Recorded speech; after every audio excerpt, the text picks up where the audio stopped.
বিধি মোতাবেক শ্রেণীপ্রাপ্ত বন্দী কিছু সুযোগ সুবিধা পেয়ে থাকেন, এটা অবশ্যই তার আলোকেই হচ্ছে এবং অতিরিক্ত কোনো সুযোগ সুবিধা আমাদের পক্ষ থেকে দেওয়া হচ্ছে না, এটা আপনাদের নিশ্চিত করতে পারি। এবং এই আলোকেই আসলে তাদের পক্ষে ওইখানে আয়েসি জীবন যাপন করাটা কতটুকু বাস্তবসম্মত, এটা ডেফিনেটলি প্রশ্নের দাবি রাখে। পরিবর্তিত সময় কারাগারের সময়ে সাময়িকভাবে বন্দী সংখ্যা তুলনামূলকভাবে কমলেও বর্তমানে তা আপনারা জানেন ঊর্ধ্বমুখী রয়েছে। তাছাড়া বিশেষ প্রকৃতির বন্দির সংখ্যা নেহাত কম নয় এবং ধীরে ধীরে তা বৃদ্ধি পাচ্ছে। তবে সকল সময়ের ন্যায় কারাবিধি সহ অন্যান্য বিধিবিধানের আলোকে তাদের প্রাপ্যতা, তাদেরকে নিরাপদে রাখা এবং প্রাপ্যতা নিশ্চিত করা হচ্ছে। কারাগারের সকল বন্দীকে আগমনের পর শ্রেণী এবং ঝুঁকি নির্ধারণপূর্বক প্রকৃতি অনুযায়ী নির্ধারিত ওয়ার্ড এবং সেলে প্রেরণ করা হচ্ছে। বিশেষ প্রকৃতির বন্দীদের ওয়ার্ড এবং সেলে বিভিন্ন নিরাপত্তা সামগ্রীর পাশাপাশি জ্যামার স্থাপন করা সহ সার্বক্ষণিক সিসিটিভি মনিটরিংয়ের ব্যবস্থা করা হয়েছে এবং প্রতিনিয়তই আমরা তাদেরকে তল্লাশির মাধ্যমে আমরা নিশ্চিত করছি যে কোনো অবৈধ যন্ত্রপাতি অথবা মালামাল তাদের কাছে নাই। যোগাযোগের ক্ষেত্রে আদালতের আদেশ ছাড়াও সকল প্রকার বিচারাধীন বন্দীদের প্রতি 15 দিনে একবার এবং সাজাপ্রাপ্ত বন্দীদের আপনারা জানেন 30 দিনে একবার তাদের আইনজীবী সহ পরিবারের সদস্যদের সাথে দেখা সাক্ষাতের ব্যবস্থা আমরা করছি। এছাড়া প্রতি সপ্তাহে প্রতি 7 দিন অন্তর আমরা 10 মিনিট করে তাদেরকে টেলিফোনে সুনির্দিষ্ট কিছু নাম্বারে তাদেরকে আইনজীবী এবং পরিবারের সদস্যের সাথে কথা বলার সুযোগ দিচ্ছি।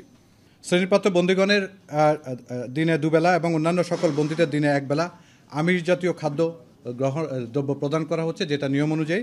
এবং এছাড়া আপনাদের অনেক দিনের একটা প্রশ্ন ছিল যে ভিতরে যে আমরা ক্যান্টিন পরিচালনা করতে, এইটার ব্যাপারে আমরা সুনির্দিষ্ট কিছু নির্দেশনা দিয়েছি। তার মধ্যে একটা হচ্ছে সুনির্দিষ্ট অর্থাৎ নিয়মমাফিক দাম নির্ধারণ করে দেওয়া এবং এটা সকলের জন্য উন্মুক্ত রাখা হয়েছে।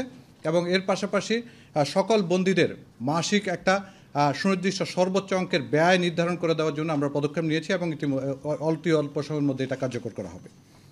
সংরক্ষিত এলাকা হওয়ায় সাধারণের কারাগারের প্রতি আকর্ষণ এবং আগ্রহ অনিবার্য। ফলে কারাগার নিয়ে যে সকল সংবাদ প্রচার হয় তা সকলের আগ্রহের কেন্দ্রবিন্দুতে থাকে এবং এই জন্য আপনাদেরকে আমরা ধন্যবাদ জানাচ্ছি। কিন্তু যে সকল তথ্য সংবাদ প্রেরণ করা হয় তার একটি বৃহৎ অংশ আমরা আসলে দেখতে পাচ্ছি যে অনেক ক্ষেত্রেই পূর্ব ধারণার আলোকে ঘটে যাওয়া ঘটনাগুলোকে বিশ্লেষণ করা হয় এবং অনেক ক্ষেত্রেই তা আমাদের জন্য বিব্রতকর হয়ে যাচ্ছে। সাম্প্রতিক এরূপ কয়েকটি সংবাদের প্রতি আমাদের দৃষ্টি আকর্ষিত হয়েছে এবং যেমন বিশেষ প্রকৃতির বন্দীদের কারাগারে অভ্যন্তরে মোবাইল ব্যবহার, রাজার হালে থাকা, কারাগারের আয়াসী জীবনযাপন, হাতকড়া পরানো ইত্যাদি বেশ কিছু ঘটনা আমাদের দৃষ্টি এবং আপনাদের পরিবেশিত সংবাদের প্রতি আমাদের দৃষ্টি আকর্ষিত হয়েছে।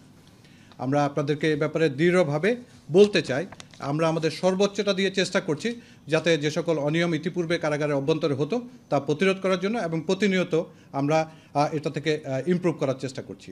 বিশেষ প্রকৃতির বন্দীদের নির্ধারিত এলাকায় মোবাইল ফোন জ্যামার এবং সিসি ক্যামেরায় থাকা মোবাইল ফোন ব্যবহারের আসলে বর্তমানে কোনো সুযোগ আমি দেখছি না।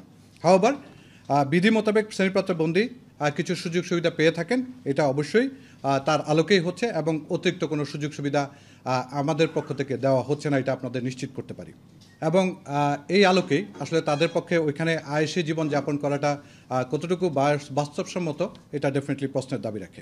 অপরদিকে কোনো বন্দীকে কারাগারের বাইরে যখন নেওয়া হয়, আপনারা সবাই জানেন আমরা সাধারণত আইন শৃঙ্খলা রক্ষাকারী বাহিনীর কাছে এটা হস্তান্তর করি। তারা সিকিউরিটি এবং গার্ড দিয়ে আদালতে নিয়ে যায় এবং পরবর্তীতে আমাদের কাছে হস্তান্তর করে।